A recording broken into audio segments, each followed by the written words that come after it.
awake? Are you listening? Are you ready for a mind-bending revelation? You damn better be, cause I'm not going to repeat myself. This might very well be my final show. You should know by now you're listening to Petals and Thorns on KKBN, the sounds and news of Bucharest by night, and I have been asked so many times how old I am and what my name is. And tonight, just before I head out and meet some old friends and new enemies, in case I do not make it back for tomorrow's broadcast, you get to hear the story of yours truly, the Deadly Rose. So, buckle up, Buttercup. You're ready. My name is Renaud Etienne de Montmartre. I was born in Toulouse in a noble family in the year 1069. Go ahead, chuckle, fledglings. My father was a whoremongering sad sack of wine. Well, the irony being a devout Catholic. The one good thing he's done right, though, was raise me as a knight, and as you might not know this, back then that meant not just wearing a shiny suit of armor and wielding a fancy blade. I was taught how to play instruments, paint, read, write, recite poetry and dance, and obviously the proper etiquette. I've learned Latin, English, Italian, and I've read hundreds of texts, most of them holy, by the time I was 25. And then came 1096, the First Crusade.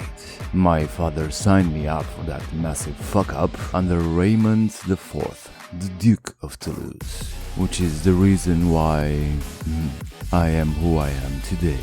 I fought and bled for 3 long years and somehow managed to reach Jerusalem and stand there on what they called Holy Land as they flooded the streets in blood. During the last nights of the siege, myself and a dozen other fellow knights were ordered away from the battle. We were told that a small band of Fatimids was fleeing the city, escaping with items of immeasurable value, holy items, and that recovering these artifacts was vital. So we gave chase. We followed them for long hours into the wild, always just a little behind these thieves. It was an hour or two before sunrise when we thought we cornered them into a cave, but as we marched in, blades at the ready, we found mostly scared women, elders, and younglings, not soldiers. Yet they did carry precious things, much more than we expected, things that shone and glittered, paintings, statuettes, and valuable tomes. They were all piled up under a fresco of this incredibly beautiful woman. I stood there stunned, fascinated with the depiction of this angelic creature that had nothing to do with our Christianity, while my hungry, thirsty, angry, exhausted brothers in arms quickly decided to slaughter everyone, burn the dwelling down, hide some of the treasure, and return the more religious trinkets to our Lord.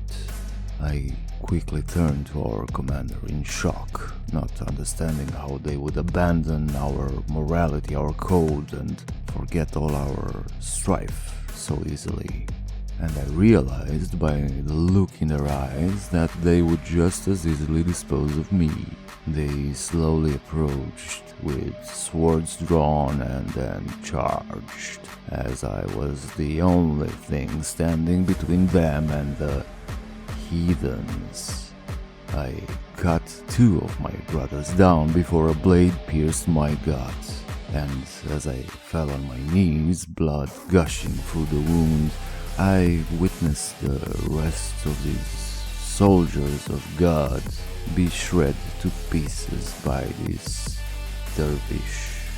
When she was done with them, and that was just mere seconds, Helena knelt in front of me and looked me in the eyes.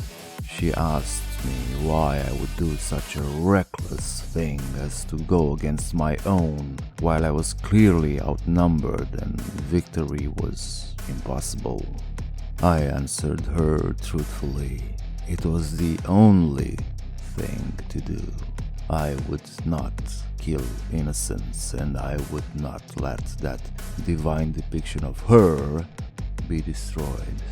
My life was fading fast when she asked if I would guard such beauty always if I was immortal. She asked in the only divine voice I have ever heard.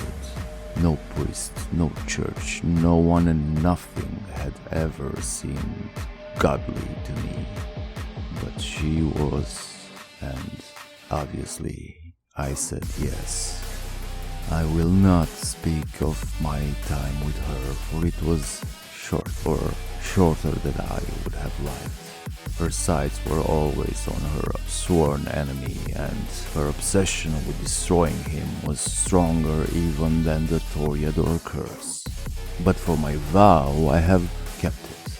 I've traveled, I've seen, I've experienced. I even dared give humanity a peek at my talents, back when the world knew me as Raphael. I've been to the courts of Hardestadt, Vion, and Mipras. I've witnessed the birth of the Camarilla, the rise of the Anarchs, and the fall of the Sabbat. And throughout the ages, I've had that one mantra, savor the night. And now, as I am confessing all of this to you, I plan to go out with the same chant on my lips and in my thoughts. I've seen the darkest depths of our nature and rose to the surface, but I found that the sweet spot is somewhere in the middle. I have no regrets. What I've been, what you've been, it doesn't matter. Who you are is who you choose to be right now. So, world, you wanted to know who I am? I am the one who will take on the gods. With a smile on my lips, a song in my heart, a poem in my mind, and a hard-on in my pants. I am the motherfucking Deadly Rose.